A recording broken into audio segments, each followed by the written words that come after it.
Si vous voulez découvrir ou approfondir le milieu de l'expertise, des ventes aux enchères, des mondes de collection, je vous recommande de rester sur cette vidéo puisque j'ai le plaisir d'inaugurer avec vous une nouvelle série Les Rabilleurs. Cette série elle porte le nom de Perpétuel et je vais avoir le plaisir de vous présenter, en plus de mon côté média Les Rabilleurs, tout mon travail d'expert, d'expertise avec le cabinet Censi Expertise Paris dont je fais partie, qui a été créé en 2022 avec quelques amis qui ont des spécialités différentes.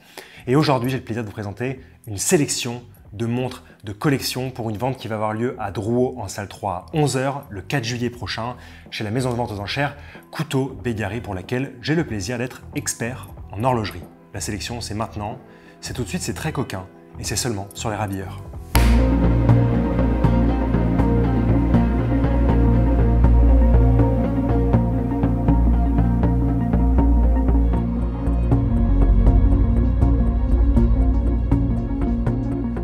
Chers amis, nous allons rentrer dans le vif du sujet, mais juste avant, et pour les plus curieux d'entre vous, je vous propose d'attendre la fin de la vidéo pour que je puisse vous parler un peu plus d'enchères, de frais, etc., de tout ce qui a trait aux maisons de vente aux enchères, ce qui est très particulier en France, pour vous expliquer un peu ce qu'on dirait les règles du jeu. On va commencer tout de suite avec 3 montres de poche qui m'ont particulièrement ému. La première montre de poche, quand je l'ai découverte, elle était uniquement signée sur le cadran Haussmann & Co. Haussmann & Co, ce n'est pas une marque de montre, enfin pas particulièrement, c'est surtout le nom d'un distributeur très connu, un distributeur italien qui avait à la fois des boutiques à Rome mais aussi à Naples, et en particulier à Rome, c'est là qu'on la connaissait la plus brillante possible. Donc quand j'ai vu cette montre la première fois, je me suis dit, tiens, une montre de poche Haussmann avec un point assez particulier, ça ressemble pas à de l'or blanc, évidemment c'était du platine, il faut toujours vérifier les poinçons qui se trouvent à l'intérieur de la montre, et sous la loupe, les poinçons ici vous indiquent qu'on est en présence de platine. Une jolie montre avec un cadran argenté, des index chiffres arabes, une belle minuterie chemin de fer. Je vous rappelle, la minuterie chemin de fer, elle entoure le cadran et c'est quand elle ressemble à un chemin de fer, ça porte bien son nom, et une large petite seconde à 6 heures. Ce que j'aime particulièrement sur cette montre, c'est le fait d'avoir de jolies aiguilles qu'on peut appeler des aiguilles modernes, bleuies avec des losanges au bout, des losanges évidées, comme on appellerait des aiguilles à pommes évidées de style Breguet. Ici, ce sont des aiguilles bleuies à losanges évidées. Cette montre, elle est vraiment jolie parce qu'elle a une très très belle finesse. Et toute la surprise évidemment de cette montre, c'est quand on l'ouvre et quand on découvre à l'intérieur, tout d'abord sur le boîtier, un poinçon AP et une compagnie pour Audemars Piguet, évidemment le calibre, est un remontage manuel signé Audemars Piguet. Donc en fait, vous aviez le distributeur de montres romain Haussmann qui faisait appel à Audemars Piguet, entre autres, parce qu'ils faisaient aussi appel à Vacheron Constantin, à Audemars Piguet pour fabriquer des montres sous le nom Haussmann, mais à l'intérieur, on découvre tout le travail évidemment marqué d'Audemars Piguet, à la fois sur le boîtier, mais aussi sur ce délicieux calibre extra fin. Ce que j'ai regardé sur une montre de poche, toujours, alors vous avez toujours des informations peut-être au niveau du pendant, des poinçons en particulier. Sur le fond de boîte, vous avez également des poinçons. Alors ici, pour que la montre reste très fine, vous n'avez pas de cache-poussière, donc vous n'avez qu'un seul capot arrière à charnière. Et dessus, vous avez 3 informations. D'abord, vous avez un numéro de série, vous avez un poinçon pour le platine et vous avez le poinçon de fabrication d'Audemars Piguet. Donc vous voyez APCO. Le poinçon, quand vous le regardez, vous voyez évidemment une tête d'animal, ici une tête de chamois, et la tête de chamois indique du platine 950 millième, ce qui vous permet évidemment de dire ce que vous avez sur la montre. Sur d'autres parties de la montre, comme par exemple tout autour du boîtier, ce qui vient encercler le mouvement, vous allez avoir un autre poinçon, également un poinçon suisse pour le platine. Tout ça vous permet d'en savoir un peu plus sur les matériaux utilisés pour les montres et surtout pouvoir le dire dans des fiches quand vous faites des rapports d'expertise pour des catalogues de maisons de vente aux enchères. Évidemment, sur cette montre, le mouvement est signé Audemars Piguet, il est empierré au centre, c'est vraiment un mouvement d'une très très belle qualité, il est très fin, il est signé, on voit le barillet qui est large et surtout il est extrêmement fin. Une pièce dans un état remarquable, alors évidemment vous verrez quelques traces d'oxydation sur l'extrémité du cadran, mais en tout cas le cadran est original. Et ce que j'aime beaucoup, c'est aussi l'histoire finalement de chaque objet qu'on expertise, c'est que vous avez une chaîne de montre avec une signature de 1918 avec une jolie phrase et voilà, qui place à peu près cette montre, puisque la chaîne, on ne sait pas si elle arrivait avec entre 1920 et 1930, en tout cas une délicieuse pièce pour cette vente Couteau Bégarry du 4 juillet. Chers amis, la deuxième pièce dont je vais vous parler emprunte 2 caractéristiques à la montre en platine Audemars Piguet que je viens de vous présenter. La première, c'est d'être une montre de poche. La seconde, c'est d'être aussi signée Haussmann & Co, du nom du célèbre distributeur italien. D'ailleurs, arrêtons-nous 2 secondes sur le distributeur Haussmann. C'est un des plus vieux distributeurs de montres du monde. Tout se fonde sur l'ouverture d'une échoppe à la fin du XVIIIe siècle par la famille Ricci. Et finalement, le nom Haussmann va apparaître un peu plus tard, puisqu'il faudra attendre 1881 avant que un des horlogers de confiance de la famille Ricci, Ernst Haussmann, rachète les parts de l'entreprise en 1881. Très exactement. Dans l'histoire de ce très beau distributeur, au milieu des années 1850, on a encore les traces du premier achat d'une montre Vacheron Constantin, une montre de poche bien évidemment. S'en suivra un partenariat long de plus de 150 ans entre le célèbre distributeur de montres Haussmann d'un côté et de l'autre côté la fabrique de montres Vacheron et Constantin. Une histoire exceptionnelle et du coup vous allez comprendre la montre que je vais vous présenter puisque c'est une montre qui a été livrée par Vacheron Constantin à Haussmann pour être vendue au sein de la boutique. Donc elle est à la fois signée Vacheron Constantin sur le cadran et à l'intérieur quand on ouvre la montre, on découvre la signature Haussmann & Co. Roma Napoli. J'aime beaucoup cette pièce parce qu'elle est finalement très classique. On a un cadran en émail blanc, on a toujours une minuterie chemin de fer, des index en décalque noir, chiffres arabes, une grande petite seconde à 6 heures et des aiguilles dorées. Vous noterez que les aiguilles ne sont pas similaires et à mon avis l'aiguille feuille des heures n'est pas bonne. J'y verrais mieux à la place une aiguille à pomme évidée comme l'aiguille des minutes, ce qui fait que tout irait bien, tout serait cohérent ensemble. La beauté de cette montre, au-delà d'être signée Vacheron Constantin, et c'est justement parce qu'elle est signée Vacheron Constantin, c'est qu'elle est en argent. Comme je vous le dis, quand on ouvre une montre de poche, c'est pour ça que j'adore les montres de poche, tout un monde d'expertise qui s'offre à nous. Sur cette Vacheron Constantin Genève Haussmann & Co, c'est exactement ce qui se passe. La première chose, c'est que vous allez avoir un poinçon. Ici, le poinçon d'un ours. Alors moi, j'aime bien le voir comme un ours qui danse. Alors, il fait sûrement très peur, cet ours. Il ne danse pas du tout, il se lève, il va manger quelqu'un. En tout cas, en tout, vous avez marqué 0,900. Donc, on a un boîtier en argent 900 millième en termes de pureté d'argent, de degré d'argent, de présence d'argent dans l'alliage du boîtier. Vous avez un numéro de série et vous avez également un poinçon avec une couronne et une lune. C'est un poinçon un petit peu compliqué. J'essaie de faire mes recherches dessus. A priori, c'est des poinçons qui étaient apposés sur des montres qui pouvaient avoir un rapport avec une exportation allemande à la fin. Ce qui n'aurait pas vraiment de sens du coup sur une montre signée Haussmann & compagnie, mais vous savez, parfois on prenait des boîtiers pour mettre sur d'autres fabrications, voilà, on prenait ce qu'on avait sous la main, donc je n'ai pas encore l'explication concrète de ce poinçon, mais ça viendra. Ce qui est sympathique, et que là, contrairement à la première pièce qui était extrêmement fine, on a un cache-poussière. Ce cache-poussière, il est signé Vacheron et Constantin Genève, et surtout il est signé Haussmann & Co. Roma Napoli, du nom du fameux distributeur que je viens de vous expliquer. À l'intérieur, on avait le plaisir de retrouver un très joli mouvement signé Vacheron Constantin avec son réglage fin au niveau de la raquetterie, donc la longueur du spiral, la tension du spiral au niveau du pont de balancier. C'est vraiment une très jolie pièce et c'est un réglage fin, un réglage en col de cygne qu'on apprécie beaucoup. Évidemment, ce mouvement, il est numéroté et il finit cette très jolie pièce Vacheron et Constantin distribuée par la très belle boutique Haussmann & Co. Troisième et dernière montre de poche. J'ai passé beaucoup de temps sur cette montre de poche. C'est une pièce qu'on pourrait appeler de type savonnette avec donc en fait la couronne qui vient à 3 heures et vous avez en fait cet habillage avec d'un côté un capot qui s'ouvre ici en appuyant par une simple pression sur la couronne et pour faire découvrir le cadran, donc un capot avant à charnière et vous avez évidemment un fond de boîtier à charnière. Quand vous avez ces deux éléments, qu'en plus de ça, de manière générale, vous avez la couronne qui est plantée à 3 heures ici, on appelle ça une montre de poche savonnette. Cette pièce, je l'aime beaucoup parce qu'elle a ce cadran émail blanc avec une minuterie chemin de fer, des chiffres romains et une aiguille, ce que j'appelle bleuie double poire, des heures.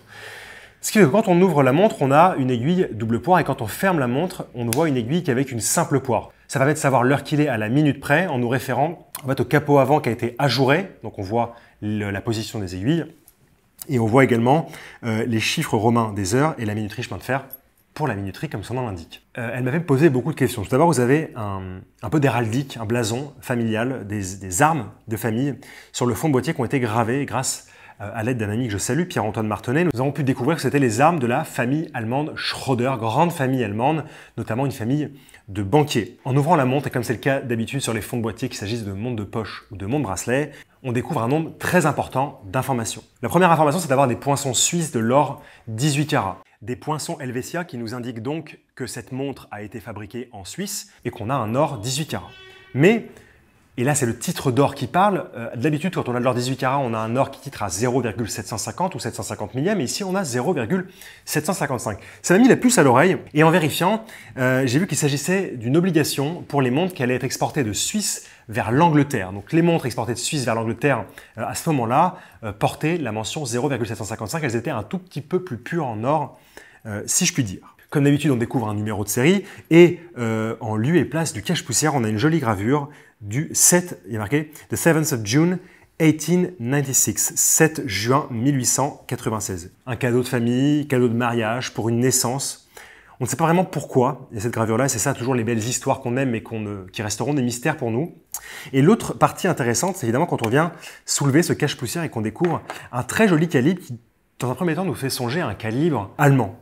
Un calibre allemand parce qu'on a une platine 3/4, on a des chatons en or qui viennent protéger des pierres, des rubis qui ont des vis bleuies. On a un beau pont de balancier largement gravé. On a un échappement un petit peu particulier, un échappement à encre, mais avec une forme un peu particulière. Donc on pense au début en effet à un mouvement allemand et on découvre ensuite, je vous dis, on recroise un peu les informations, quand on voit que c'est une montre qui a été exportée en Angleterre et qu'on pense évidemment aux manufactures, aux très très belles manufactures de mouvements anglaises, on arrête tout de suite de se poser la question et on découvre bien évidemment qu'on a devant nous une montre avec un mouvement de fabrication anglaise avec ce large pont très bien décoré et cette jolie encre, cet joli échappement à encre qu'il est peu commun d'observer. Voilà, en tout cas pour une simple montre de poche au premier abord, et c'est ce qu'on dit souvent aux personnes quand ils ont des montres de poche dans leur tiroir, toutes les montres de poche ne se valent pas. Et ici, on a le bel exemple d'une montre avec un joli mouvement, une montre savonnette et surtout une montre de famille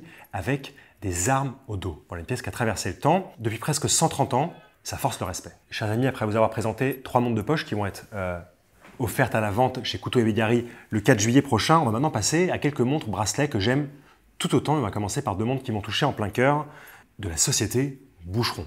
La première m'a touché tout particulièrement puisque c'est une montre qu'on ne voit pas tous les 4 matins. Une montre Boucheron, de manière générale, surtout avec l'effervescence des ventes aux enchères et la montée des pièces de collection, on les voit souvent reflets, donc la Boucheron reflet, qui a une forme plutôt rectangulaire avec des attaches très particulières, ou alors la Boucheron carrée qui peut avoir des attaches très similaires, mais en tout cas qui a un boîtier de forme carrée. Mais vous avez aussi des Boucherons qu'on pourrait appeler galets ou œufs par la forme de leur boîtier. Ici, une montre très particulière pour 2 raisons. La première raison, c'est que dans son habillage, en plus d'avoir une partie du boîtier en or, à savoir le fond de boîte et les anses, vous avez en fait toute une partie du boîtier, c'est-à-dire la lunette, grosso modo, qui est réalisée en écaille de tortue. Alors vous savez très bien, il faut faire très attention, que l'écaille est un bien protégé, en particulier les tortues. Évidemment, aujourd'hui, on ne va pas tuer les tortues pour leurs écailles et pour fabriquer des objets en écaille. Le travail d'écailliste, et d'ailleurs je salue un ami qui se reconnaîtra, qui est un des rares écaillistes français à faire notamment des lunettes pour certaines personnes ou d'autres objets magnifiques. C'est un métier qui est très très compliqué, c'est un métier qui est très contrôlé, à raison, puisque voilà, évidemment on veut protéger et on aime ces tortues. Et cette pièce Boucheron du début des années 70 a vu sa lunette réalisée en écaille de tortue. L'écaille de tortue, c'est assez formidable parce qu'en fait, quand vous prenez 2 morceaux à bonne température et à bonne pression, c'est une matière vivante, les 2 pièces vont fusionner ensemble. C'est comme ça qu'on arrive à réaliser, qu'on arrivait en tout cas à réaliser beaucoup d'objets en écaille. Donc première chose qui est vraiment géniale sur cette Boucheron, c'est le fait de sa forme galet et en plus d'avoir une lunette réalisée en écaille de tortue. Le reste de la montre est en or jaune 18 carats. On a vraiment ce cadran Boucheron très simple avec l'inscription Boucheron à midi et ces aiguilles caractéristiques qui ressemblent à des aiguilles bâton mais qui ne sont pas tout à fait bâton puisque la base de l'aiguille est plus fine que la tête de l'aiguille. Ce qu'on aime évidemment, c'est toujours cette signature sur le fond de boîte des Boucherons avec marqué Boucheron Paris ou parfois Boucheron Paris Oméga quand vous aviez un mouvement Oméga à l'intérieur avec toujours la lettre B et la lettre P particulièrement travaillées. On voit que c'est gravé à la main et c'est pour ça que j'aime tant les pièces Boucheron, c'est qu'on sent la finesse du travail d'artisanat. Rien n'est grossier, tout est fin, tout est joli et en particulier pour cette montre, on a quand même le bonheur ultime d'avoir à la fois le bracelet d'origine signé Boucheron, mais également la boucle d'origine avec le poinçon de maître JP dans un losange, ce sont les poinçons de maître français de fabricant, pour Jules Persson qui était un fabricant de boîtiers notamment connu pour fabriquer des boîtiers Oméga, qui était dans le 95 à Saint-Leu-la-Forêt. À l'intérieur également on découvre un autre poinçon de maître très intéressant qui est le poinçon de maître CF dans un losange avec un manteau d'évêque au centre. Les poinçons de maître français, ils ont cette ça de beau qu'en fait vous mettiez vos initiales ou d'autres lettres et qu'au milieu vous aviez un symbole, un fer à cheval, un trèfle à 4 feuilles et ici un manteau d'évêque pour le fabricant très célèbre Christofol qui fabriquait des pièces pour Cartier ou par exemple pour la maison Boivin.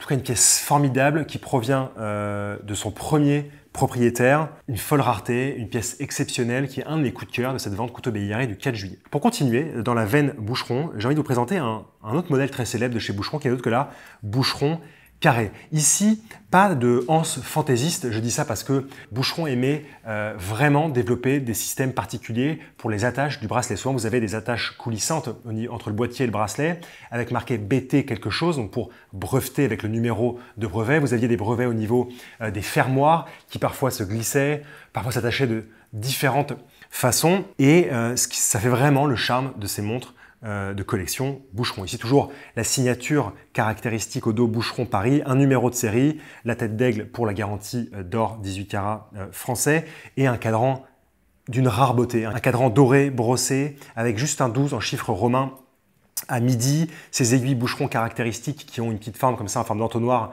tronqué.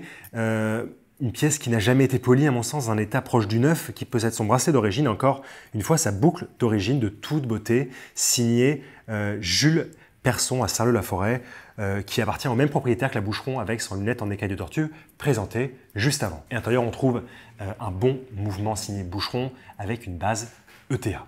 Chers amis, je vous sais amateur d'un des modèles les plus iconiques chez Patek Philippe, qui n'est autre que la Patek Philippe Ellipse, avec ce boîtier si caractéristique. Alors on se bat un peu pour savoir quelle est la paternité de ce design qui apparaît à la fin des années 60, en 1968 très exactement, et qui va connaître une multitude de variations de boîtiers, de taille de boîtier notamment, et de cadrans, et les mouvements aussi évidemment vont varier. Mais a priori à l'époque c'était un certain Georges Delcer qui était alors directeur du département électronique de chez Patek Philippe, donc pour toute la recherche sur le quartz et les mouvements électrique, qui aurait été inspiré par l'ouverture d'un hublot dans un avion de ligne avec justement toutes ces routes américaines pleines de lumière, par exemple, qu'on pourrait voir la nuit. C'est ce qui lui a inspiré cette idée de forme de boîtier avec tous ces index bien précis, bien fins, qui représenteraient, si vous voulez, un petit peu les routes américaines vues du hublot d'un avion.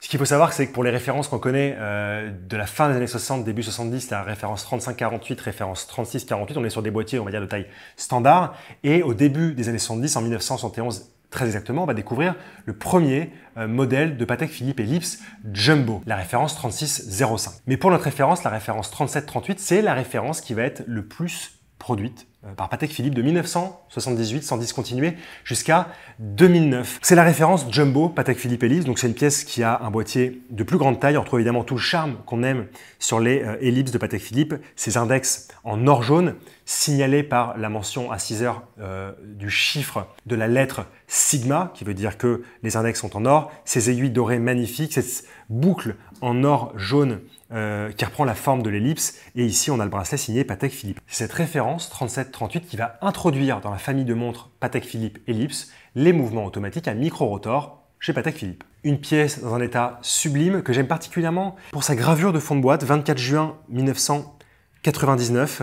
avec la gravure très propre d'un petit macaron rond avec un enfant qui regarde une étoile qui fait vraiment songer au Petit Prince et qu'on salue là où il est. Une pièce de toute beauté que je vous conseille de venir essayer en salle 3 de l'hôtel des ventes Drouot pendant les jours d'exposition juste avant la vente le 4 juillet. Chers amis, on va terminer avec une montre un peu plus contemporaine signée Breguet, qui n'est autre qu'un chronographe dans la collection Marine, un chronographe qui était destiné aux femmes, mais personnellement par sa taille de 35 mm, elle peut être aussi portée par des hommes. Il faudra aimer l'or jaune, il faudra aimer les anses serties de diamants taille brillante, tout comme la lunette et le fond en nacre. À part ça, vraiment une très jolie pièce avec sa boucle déployante en or jaune signée Breguet et ce très joli mouvement automatique avec cette masse oscillante qui reprend, selon votre imagination, ou bien la forme d'un coquillage ou bien une partie de la forme d'une hélice d'un bateau. En tout cas, le mouvement intérieur est très joli, il est évidemment signé Breguet et le fond de boîte porte la référence 88-28, donc c'est la Breguet Marine chronographe, référence 88-28. Et je veux dire qu'honnêtement, je l'apprécie beaucoup sur mon poignet, un chronographe en or Breguet de 35 mm, ça met toujours son petit effet. Chers amis, c'est tout pour ce premier épisode de cette nouvelle série Les Rabilleurs, cette série qui s'appelle Perpétuel, qui va vous présenter mon travail d'expertise en vous présentant des sélections de pièces de collection, parfois une seule pièce qui elle est vraiment géniale et que j'ai plein de choses à vous dire dessus. Laissez-moi maintenant vous parler très rapidement, parce que je ferai une vidéo plus complète à ce propos, d'enchères. Donc les enchères en France sont très régulées. Les enchères peuvent se dérouler à Drouot, à Paris, c'est-à-dire que vous avez une maison de vente aux enchères qui va taper une vente à Drouot, mais il y a aussi des maisons de vente aux enchères qui sont en dehors de Drouot et que vous pouvez retrouver via leur site internet. Tout ce que je veux vous dire, c'est que quand la vente aux enchères va consigner des montres, elle va faire appel la majorité du temps à des experts qui vont mettre leurs responsabilités en jeu, qui vont ouvrir la montre, qui vont la détailler le plus finement possible en indiquant quelles sont les qualités, quels sont les défauts et en la présentant sous toutes ses coutures, si je puis dire. En fait, c'est cette analyse qui va être utilisée par la maison de vente aux enchères pour présenter la montre en vente. Si en tant que particulier, vous êtes intéressé pour acheter une montre, il faudra vous rendre auprès de la maison de vente aux enchères. Si vous aimez une pièce en particulier, absolument demander ce qu'on appelle des rapports de conditions, ce qui vous va permettre d'avoir plus de photos de la montre, d'avoir plus de détails sur la qualité, est-ce que la montre fonctionne, est-ce que la montre ne fonctionne pas lors de l'expertise. Mais en tout cas, toujours pour avoir plus de sécurité lors de votre achat. Et il faut toujours garder en tête que vous avez des frais de vente. C'est-à-dire que, imaginons qu'une montre, sous le marteau d'un commissaire-priseur, fasse 1 000 €, il va falloir ajouter un pourcentage en plus, en général, toute taxe comprise, qui se trouve autour de 30%. Donc la montre va vous coûter en réalité 1 300 €, sont des frais qui viennent couvrir les experts, les catalogues de vente, la vie d'une entreprise qui est un organisme de vente volontaire ou une maison de vente aux enchères. Et si vous êtes intéressé en tant que particulier pour vendre des montres, il faut vous rendre auprès de la maison de vente aux enchères, présenter votre objet, dire à peu près le prix que vous en voulez, même si de manière générale, les commissaires-priseurs et experts savent le prix qu'ils vont vous proposer, toujours des prix intéressants pour avoir un petit peu une bataille d'enchères. Et surtout, vous aurez vous aussi des frais, ce qu'on appelle des frais vendeurs, c'est-à-dire que la maison de vente va vous prendre en général entre 10 et 18% de frais, toutes taxes comprises, pour mettre en vente votre objet et faire un travail de mise en avant de votre objet. Ce qu'il faut retenir en tout cas avec les enchères, c'est qu'il faut toujours demander des rapports de conditions si une pièce vous intéresse pour être le plus au courant, le plus au fait de la condition de la pièce, parce que si vous enchérissez et que vous gagnez la pièce, vous ne pourrez pas revenir en arrière, et si vraiment vous insistez pour revenir en arrière, vous serez fiché entre guillemets comme étant un mauvais acheteur et vous serez sur un registre qui fait que vous aurez du mal par la suite à acheter d'autres montres. Donc dites-vous que quand vous enchérissez, ça vous engage, c'est définitif et il faut donc bien lire la fiche et demander des informations complémentaires et garder en tête que vous paierez toujours un petit pourcentage supplémentaire quand vous achetez auprès d'une maison de vente aux enchères. Et si vous passez en plus de ça par une plateforme comme Interenchères pour certaines pièces ou Drouot pour d'autres pièces, vous aurez en général 3% en plus à rajouter à la sauce, comme on dit. En tout cas, si vous avez des questions sur le monde des ventes aux enchères, sur les expertises ou bien sur cette sélection de montres qui vont être mises en vente chez Couteau-Bégarry le 4 juillet, il y a des commentaires en dessous, n'hésitez pas à prendre la parole ou bien à prendre votre clavier plutôt, à m'écrire et je vous répondrai avec plaisir. C'est tout pour moi aujourd'hui. Merci pour votre attention. On se retrouve très prochainement pour l'épisode numéro 2 de cette série perpétuelle. Merci.